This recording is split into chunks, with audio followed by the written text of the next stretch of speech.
Continuando a leitura, livro A Roda do Tempo, O Olho do Mundo, capítulo 2, Estranhos. Quando Rand e Mat passaram com os primeiros barris pelo salão, Mestre Alver já estava enchendo um par de canecas com sua melhor cerveja escura, de fabricação própria, servida de um dos barris empilhados junto à parede. Coceira, o gato amarelo da estalagem, estava deitado em cima dele, os olhos fechados e a cauda enrolada ao redor das patas.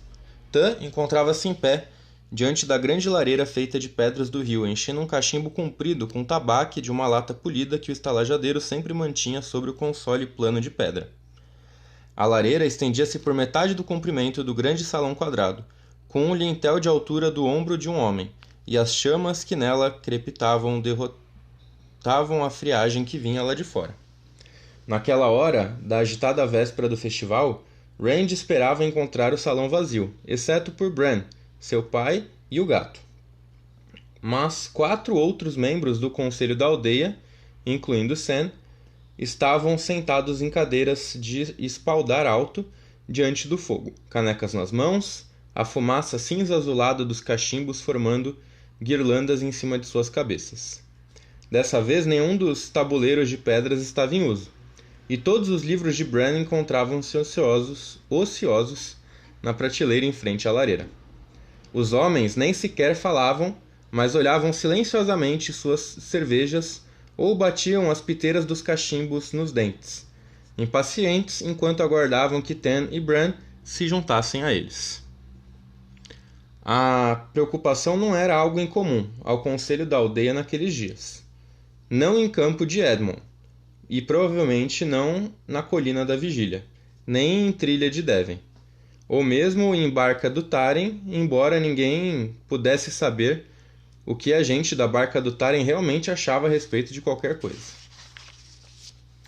Somente 2 homens diante do fogo, Harald Luhan, o ferreiro, e John Taine, o moleiro, ergueram os olhos para os garotos quando eles entraram. Mestre Luhan, entretanto, deu mais que uma olhada de relance. Os braços do ferreiro eram grossos como as pernas da maioria dos homens, cobertos de músculos fortes, e ele ainda usava o avental comprido de couro, como se tivesse saído correndo da forja direto para a reunião. Seu olhar carrancudo abarcou os 2, e então ele se endireitou deliberadamente na cadeira, voltando com interesse exagerado a atenção novamente para o cachimbo no qual seu enorme polegar batia. Curioso, Rand reduziu o passo, mas teve que engolir um grito quando Mat chutou-lhe o tornozelo. O amigo acenava insistentemente com a cabeça na direção da porta dos fundos do salão, e correu para lá sem esperar. Mancando de leve, Rand o seguiu, menos apressado. O que houve? Quis saber assim que entrou no corredor que levava para a cozinha. Você quase quebrou o meu... É o velho Luhan, disse Mat, espiando pelo salão por cima do ombro de Rand. Acho que ele suspeita que fui eu quem... E ele parou bruscamente quando a senhora Alver saiu num rompante da cozinha, o aroma de pão quente flutuando à frente dela.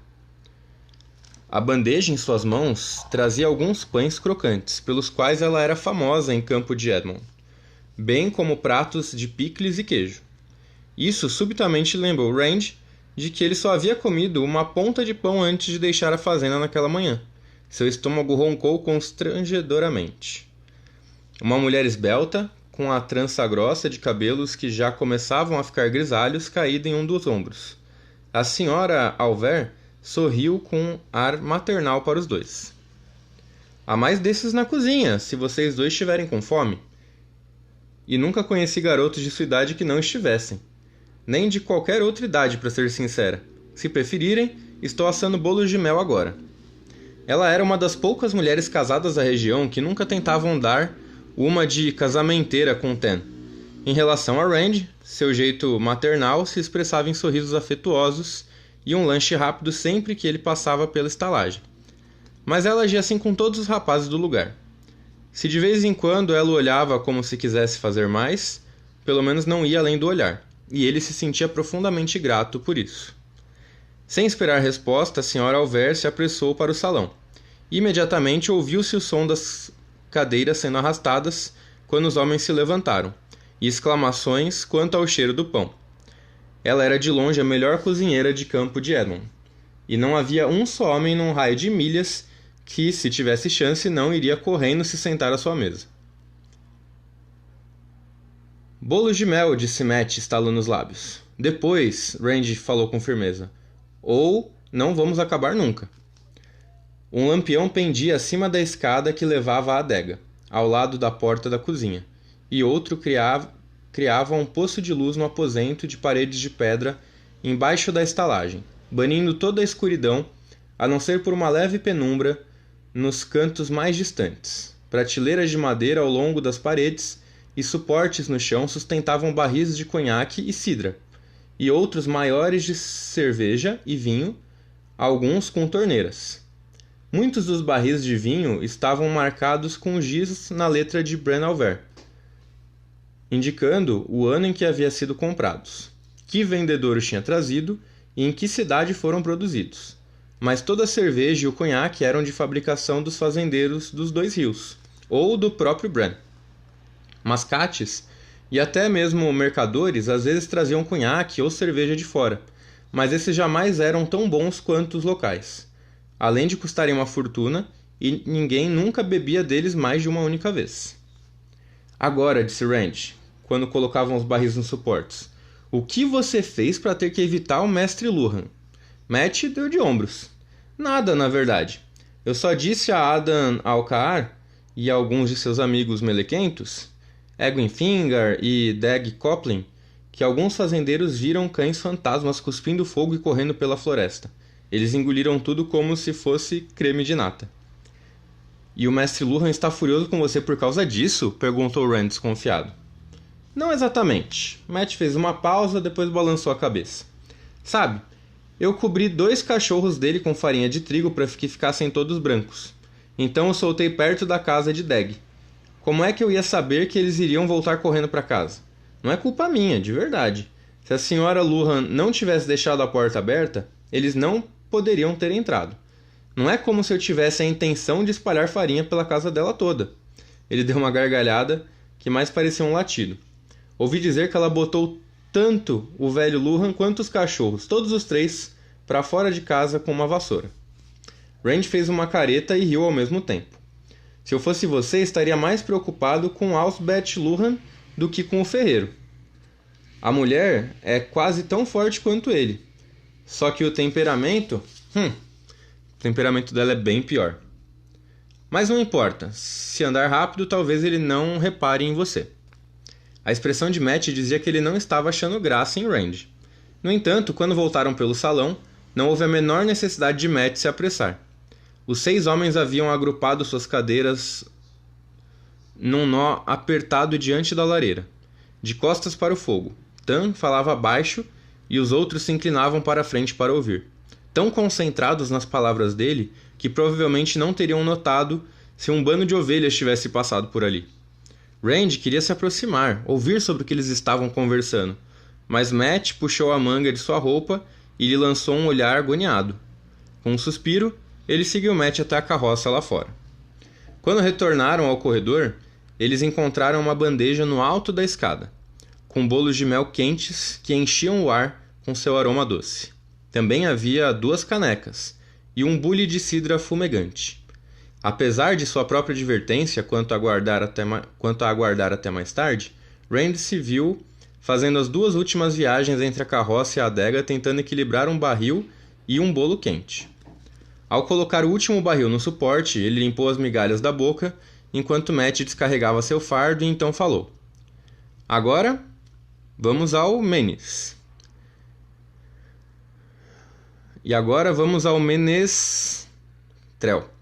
Da escada veio um ruído de pés, e Elwin Fingar quase caiu na adega de tanta pressa, o rosto gorducho brilhando de ansiedade para transmitir suas notícias.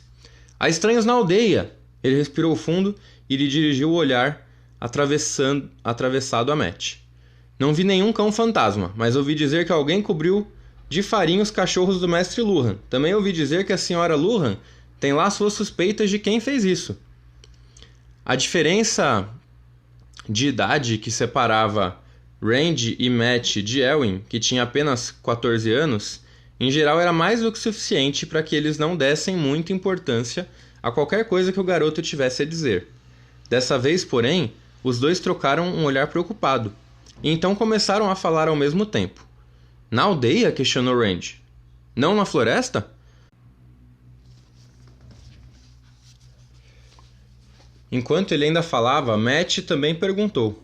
O manto dele era preto? Você conseguiu ver o rosto dele? Elwin olhou inseguro de um lado para o outro e depois falou rapidamente quando Matt deu um passo ameaçador em sua direção. É claro que eu consegui ver o rosto dele. E o manto é verde. Ou talvez cinza, ele muda de cor. Parece que assume cores onde quer que esteja. Às vezes você não vê mesmo quando olha diretamente para ele. Não, se ele não se mexer. E o dela é azul, como o céu. E 10 vezes mais luxuoso do que qualquer roupa de festa que eu já vi na vida. Ela também é 10 vezes mais bonita que qualquer pessoa que já vi. É uma dama nobre, como as das histórias. Tem de ser. Ela? Perguntou Rand. De quem você está falando? Ele olhou para Matt, que havia colocado as 2 mãos na cabeça e fechado bem os olhos. Era deles que eu estava querendo falar, murmurou Matt. Antes que você me levasse a... E se interrompeu, abrindo os olhos e lançando um olhar afiado para Elwin. Chegaram ontem à noite, Matt continuou depois de um momento. E alugaram quartos aqui na estalagem. Eu os vi chegar a cavalo. E que cavalos, Rand! Nunca vi tão altos nem tão lustrosos. Pareciam capazes de correr para sempre. Eu acho que ele trabalha para ela. A serviço, interrompeu Elwin. É assim que falam nas histórias. Ele está a serviço dela. Matt continuou como se Elwin nem tivesse falado. De qualquer maneira, ele obedece a ela. Faz o que ela manda. Só que não parece um criado, um soldado talvez. A maneira como leva a espada é como se ela fizesse parte dele, como a mão ou o pé. Ele faz os guardas dos mercadores parecerem vira-latas. E ela, Rand, eu nunca sequer imaginei que existisse alguém como ela. Parece que saiu de uma história de menestrel. Ela é como... Ele fez uma pausa e dirigiu o olhar ácido a Elwin. Como uma dama nobre, concluiu com um suspiro. Mas quem são eles? Perguntou Rand. A não ser pelos mercadores que chegavam uma vez por ano para compra de tabaco e lã e pelos mascates, forasteiros nunca apareciam nos 2 rios, ou quase nunca. Talvez em Barca do Taren, mas nunca tão ao sul. Já fazia uns bons 5 anos desde a última vez em que um estranho de verdade aparecera em Campo de Aemond. E assim mesmo porque o sujeito estava tentando se esconder de algum problema em Berlon, que ninguém na aldeia compreendeu. Ele não ficara por muito tempo. O que eles querem? O que eles querem? Exclamou Matt. Eu não me importo com o que eles querem. São estranhos, Rand. Os estranhos como você nunca sonhou. Pense nisso. Rand abriu a boca. Depois tornou a fechá-la sem falar. O cavaleiro de manto negro o havia deixado tão nervoso quanto um gato em um canil. Aquilo parecia simplesmente uma imensa coincidência. 3 estranhos na aldeia ao mesmo tempo, isso é, 3 se o manto do sujeito que mudava de cores nunca mudasse para preto. O nome dela é Moraine, disse Elwin, no silêncio momentâneo. Ouvi quando ele disse o nome. Moraine, foi assim que ele a chamou. Lady Moraine. O nome dele é Lan. A sabedoria pode não gostar dela, mas eu gosto. E o que faz você pensar que a Nynaeve não gosta dela? Perguntou Rand. Hoje cedo ela pediu informação à sabedoria sobre como chegar a algum lugar, contou Elwin. E a chamou de criança. Rand e Matt assoviaram baixinho. E Elwin, na pressa de explicar, acabou tropeçando nas palavras. Lady Moraine não sabia que ela era a sabedoria. Pediu desculpas quando descobriu. Pediu sim, e fez algumas perguntas sobre ervas e sobre quem é quem em Campo de Aemond, com o mesmo respeito de que qualquer mulher na aldeia demonstraria, mais até do que algumas. Ela está sempre fazendo perguntas sobre a idade das pessoas, há quanto tempo estão, onde moram e... eu não sei o que mais. De qualquer forma, Nynaeve respondeu como se tivesse mordido uma fruta verde. Então, quando Lady Moraine se afastou, Nynaeve ficou olhando para ela como... Bem, não foi de uma maneira amigável, isso eu posso garantir. Isso é tudo? Perguntou Rand. Você conhece o temperamento da Nynaeve. Quando Senbui a chamou de criança no ano passado, ela deu na cabeça dele com o cajado. e ele faz parte do conselho da aldeia. E além disso, é velho bastante para ser avô dela. Ela se enfurece com qualquer coisa, mas a raiva passa assim que vira as costas. Para mim isso já é tempo demais, murmurou Elwyn. Não me interessa em quem Nynaeve bate, Matt riu. Desde que não seja em mim. Esse vai ser o melhor Beltane de todos. Um menestrel, uma lady. Quem poderia pedir mais? Quem precisa de fogos de artifício? Um menestrel? Perguntou Elwyn, a voz elevando-se subitamente. Vamos lá, Rand, continuou Matt, ignorando o menino mais novo. Já acabamos aqui, você tem que ver aquele sujeito. Ele subiu os degraus aos pulos, com Elwyn esforçando-se para acompanhá-lo e gritando. Tem mesmo um menestrel, Matt? Não é que nem os cães fantasmas, é? Ou os sapos? Rand fez uma pausa para apagar o lampião e depois foi correndo atrás deles. No salão, Rowan Hun e Samuel Crowley haviam se juntado aos outros perto da lareira, de modo que todo o conselho da aldeia estava ali reunido. Bran Alver falava, a voz normalmente grave num tom tão baixo que, além da aglomeração das cadeiras, ouvia-se somente um murmúrio surdo. O prefeito enfatizava as palavras batendo um indicador grosso na palma da mão e olhando para os homens, um de cada vez. Todos assentiam, concordando com o que ele estivesse dizendo, embora Sam fizesse de modo mais relutante. A maneira como os homens se aglomeravam falava com mais clareza do que uma placa pintada. Qualquer que fosse o assunto, era somente para o conselho da aldeia, pelo menos por enquanto. Eles não iriam gostar de ver Rand tentando escutar. Com relutância, ele se afastou dali, mas ainda viu o menestrel e os estranhos. Do lado de fora, Bella e a carroça haviam sumido, levados por Hugh ou por Ted, os cavalariços da estalagem. Matt e Elwyn estavam ali, parados, fuzilando um ao outro com o olhar, e a poucos passos da entrada da estalagem, o vento fustigando seus mantos. Pela última vez, gritou Matt, eu não estou pregando uma peça em você. Vamos ter mesmo um menestrel. Agora vá embora. Rand, quer dizer a esse cabeça de baga que eu tô falando a verdade, para ver se ele me deixa em paz? Fechando o manto, Rand avançou para apoiar Matt, mas suas palavras morreram quando os pelos de sua nuca eriçaram. Ele estava sendo observado novamente. A sensação estava longe de ser a que o cavaleiro de capuz lhe causara, mas tampouco era agradável, especialmente tão pouco tempo depois daquele encontro. Uma rápida olhada pelo campo mostrou-lhe apenas o que ele tinha visto antes. Crianças brincando, pessoas se preparando para o festival e ninguém detendo o olhar mais do que alguns segundos em sua direção. O pau da primavera erguia-se sozinho agora, à espera. A algazarra e os gritos infantis enchiam as ruas menores. Tudo estava como deveria, exceto pelo fato de que ele estava sendo observado. Então alguma coisa o levou a se virar e erguer os olhos. No beiral da estalagem, um corvo enorme encontrava-se empoleirado, oscilando um pouco com as rajadas do vento que vinha das montanhas. Sua cabeça estava inclinada para o lado e um olhinho preto estava fixo. Nele, Rand pensou. Então engoliu em seco e subitamente uma raiva queimou nele, uma raiva ardente e aguda. Comedor de carniça imundo, ele resmungou. Estou cansado de ser observado, grunhiu Matt, e Rand percebeu que o amigo havia parado ao seu lado e que também estava olhando de senho franzido para o corvo. Eles trocaram um olhar e então, como se fossem um só, suas mãos dispararam em busca de pedras. 2 pedras voaram precisamente, e o corvo deu um passo para o lado. As pedras passaram assoviando pelo espaço onde ele havia estado. Afofando as asas, uma vez, ele tornou a inclinar a cabeça, fitando-os com o olho preto sem expressão, sem medo, como se nada houvesse acontecido. Rand encarou o pássaro intrigado. — Você já viu um corvo fazer isso? — perguntou baixinho. E Matt sacudiu a cabeça sem desviar o olhar da ave. — Nunca. Nem outro pássaro qualquer. — Um pássaro vil! — soou a voz de uma mulher atrás deles, melodiosa, apesar do som de repugnância. No qual não se pode confiar mesmo nas melhores épocas. Com um grito agudo, o corvo se lançou no ar, com tamanha violência que 2 penas pretas caíram do beiral flutuando. Assustados, Rand e Matt se viraram para acompanhar o voo do pássaro acima do campo e na direção das montanhas da névoa.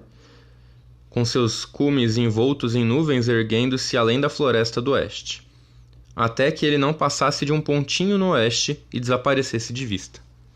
O olhar de Rand desceu até a mulher que havia falado.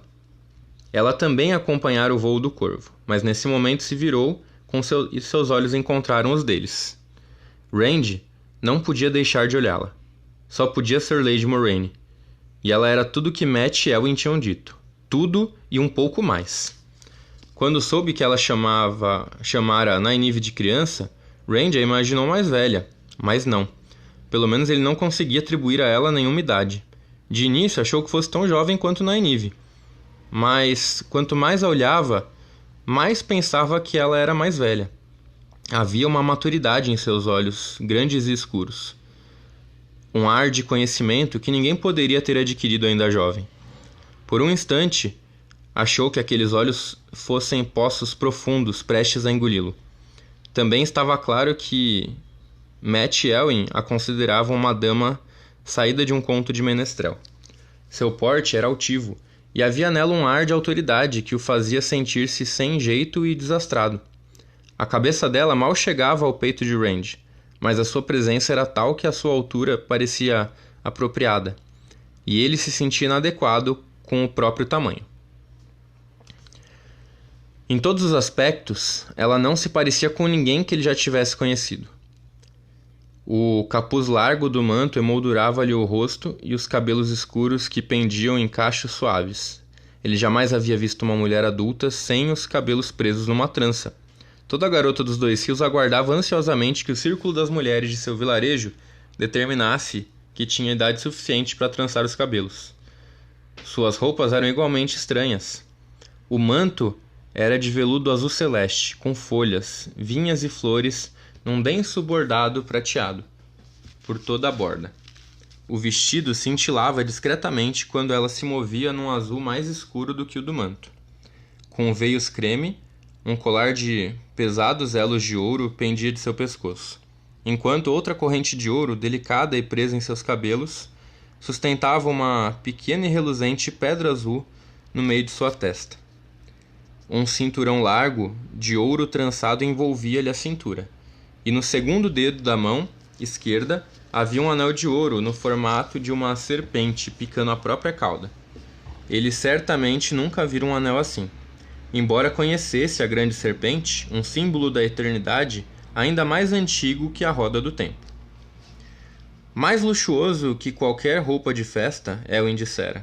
E ele estava certo, ninguém jamais se vestia assim nos Dois Rios. Jamais. Bom dia, senhora... Lady Moraine, disse Rand. Seu rosto ficou quente com o tropeço da língua. Bom dia, Lady Moraine, ecoou Mat um pouco mais tranquilamente, mas só um pouco. Ela sorriu, e Rand pegou-se pensando se havia alguma coisa que pudesse fazer por ela. Algo que lhe desse uma desculpa para ficar perto dela. Ele sabia que ela estava sorrindo para todos, mas parecia que seu sorriso se destinava somente a ele. Era de fato como se um conto de menestrel houvesse adquirido vida. Mat tinha um sorriso bobo colocado no rosto. Vocês sabem meu nome, disse ela, parecendo encantada, como se sua presença, ainda que breve, não fosse se tornar o principal assunto das conversas da aldeia por um ano inteiro. Mas vocês devem me chamar de Moraine, não de Lady. E seus nomes, quais são?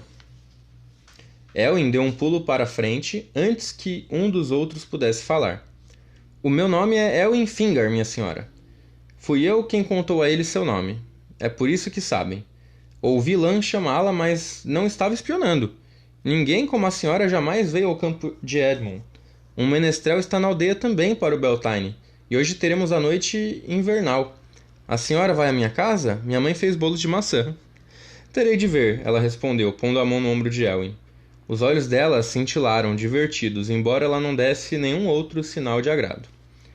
Não sei como poderia competir com um menestrel, Elwyn, mas vocês todos devem me chamar de Moraine. Ela olhou em expectativa para Rand e Mat. Eu sou Matrin Calton, Lady Moraine, disse Mat.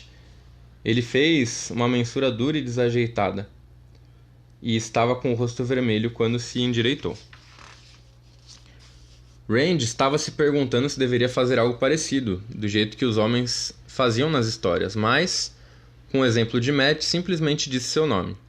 Pelo menos não tropeçou na própria língua dessa vez. Moraine olhou dele para Matt e novamente para ele.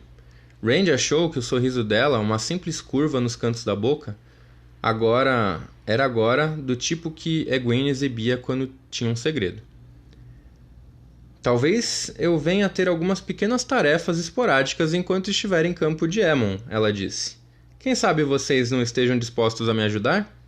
Ela riu ao vê-los assentirem com um ávido e um mais ávido que o outro. Aqui, disse, e Rand ficou surpreso quando ela pressionou uma moeda na palma de sua mão, fechando a mão dele com as dela. Não é preciso, ele começou a falar, mas ela dispensou seu protesto com um gesto enquanto também dava a Elwyn uma moeda, e em seguida pôs outra na mão de Matt, do mesmo jeito que fizera com Rand. É claro que é. Não se pode esperar que vocês trabalhem de graça. Considerem isso um pagamento simbólico, e guardem-no com vocês, para que se lembrem de que concordaram em vir quando eu chamar. Entre nós existe agora um compromisso. Eu nunca vou esquecer, afirmou Elwyn. Mais tarde conversaremos, disse ela, e deverão me contar tudo sobre vocês. Moraine, chamou Rand, hesitante, quando ela lhes deu as costas. Ela parou e olhou sobre o ombro, e ele teve de engolir em seco antes de continuar. Por que veio a campo de Aemond? A expressão no rosto dela manteve-se impassível, mas subitamente ele desejou não ter perguntado, embora não soubesse dizer por quê. De qualquer forma, apressou-se em explicar. Não quis ser rude, desculpe. É só que ninguém vem aos Dois Rios, a não ser os mercadores e os mascates quando não há neve demais para descer em Baerlon. Quase ninguém, certamente ninguém como você. Os guardas dos mercadores às vezes dizem que isso aqui é o fim do mundo, e suponho que é o que deve parecer a qualquer pessoa de fora. Eu só fiquei imaginando... Então o sorriso dela foi desaparecendo lentamente, como se ela tivesse se recordado de alguma coisa. Por um momento, ela apenas ficou olhando para ele. Eu sou uma estudante de história, disse ela por fim. Uma colecionadora de antigas histórias. Esse lugar que vocês chamam de Os Dois Rios sempre me interessou. Às vezes eu estudo as histórias sobre o que aconteceu aqui há muito tempo. Aqui e em alguns outros lugares. Histórias? Perguntou Rand. O que aconteceu nos Dois Rios que possa interessar alguém como... Quer dizer, o que pode ter acontecido aqui? E de que outro nome você chamaria isso aqui além de Dois Rios? Acrescentou Matt. Assim que sempre foi chamado. À medida que a roda do tempo gira, disse Moraine, quase que para si mesma e com uma expressão distante nos olhos. Os lugares recebem nomes diferentes. Os homens recebem muitos nomes, muitas faces, faces diferentes. Mas sempre o mesmo homem. No entanto, ninguém conhece o grande padrão que a roda tece. Nem sequer o padrão de uma era. Nós só podemos observar, estudar e ter esperança. Rand ficou olhando para ela sem palavras, nem mesmo para perguntar o que ela queria dizer. Ele não tinha certeza se ela tivera a intenção de que eles ouvissem aquilo. Os outros dois estavam igualmente mudos, ele percebeu. Elwyn estava boquiaberto. Moraine voltou a se concentrar neles e todos os três estremeceram um pouco, como se despertassem. Conversaremos mais tarde, disse ela. Nenhum deles replicou. Mais tarde. Ela seguiu na direção da ponte das carroças, parecendo deslizar sobre o chão em vez de andar, o manto se abrindo de ambos os lados de seu corpo como asas. Quando ela se afastava, um homem alto que Rand não notara antes saiu da frente da estalagem e a seguiu, uma das mãos descansando no punho longo de uma espada. Suas roupas eram de um verde escuro acinzentado que teria desaparecido entre as folhas ou sombras, e o manto alternava entre tons de cinza, verde e marrom, quando se agitava ao vento. Às vezes ele parecia quase desaparecer, o manto misturando-se ao que quer que estivesse atrás dele. Seus cabelos eram compridos e grisalhos nas têmporas, afastados do rosto por uma faixa estreita de couro. O rosto tinha linhas e ângulos rígidos, desgastados pelo tempo, mas sem rugas, apesar do cinza nos cabelos. Quando ele se movia, Rand não conseguia pensar em outra coisa que não lobos. Ao passar pelos 3 jovens, seu olhar os percorreu. Olhos tão frios e azuis quanto a aurora no solstício de inverno. Era como se ele os estivesse pesando em sua mente. Não havia nenhum sinal em seu rosto do que as balanças lhe diziam. Ele apertou o passo até alcançar Moraine, então diminuiu a velocidade para caminhar ao lado dela, curvando-se para lhe falar. Rand soltou a respiração, que nem havia percebido que havia prendido. Aquele era Lan, disse Elwyn com uma voz rouca, como se ele também tivesse prendido a respiração. Fora um olhar capaz de fazer isso. Aposto que ele é um guardião. Não seja tolo. Matt riu, mas era um riso nervoso. Guardiões só existem em histórias. De qualquer maneira, guardiões têm espadas e armadura cobertas de ouro e joias, e passam todo o tempo no norte, na Grande Praga, combatendo o mal. Os Trollocs e coisas assim. Ele poderia ser um guardião, Elwyn insistiu. Você viu algum ouro ou alguma joia? Zombou Matt. Temos algum Trolloc nos 2 rios? Nós temos ovelhas. O que pode ter acontecido aqui algum dia para interessar alguém como ela? Algo pode ter acontecido, respondeu Rand devagar. Dizem que a estalagem está aqui há 1000 anos, talvez mais. 1000 anos de ovelhas, disse Matt. Um penne de prata, Elwyn gritou. Ela me deu um penne de prata inteirinho. Pensem só no que vou poder comprar quando o mascate chegar.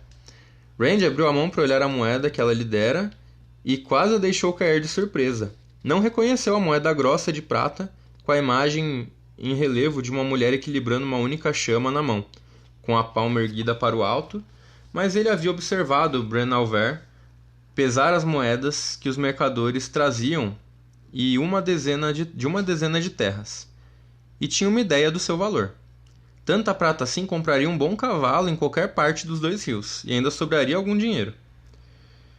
Ele olhou para Matt e viu a mesma expressão atordoada, e sabia que seu próprio rosto devia exibir. Inclinando a mão para que Matt pudesse ver a moeda, mas não Elwyn.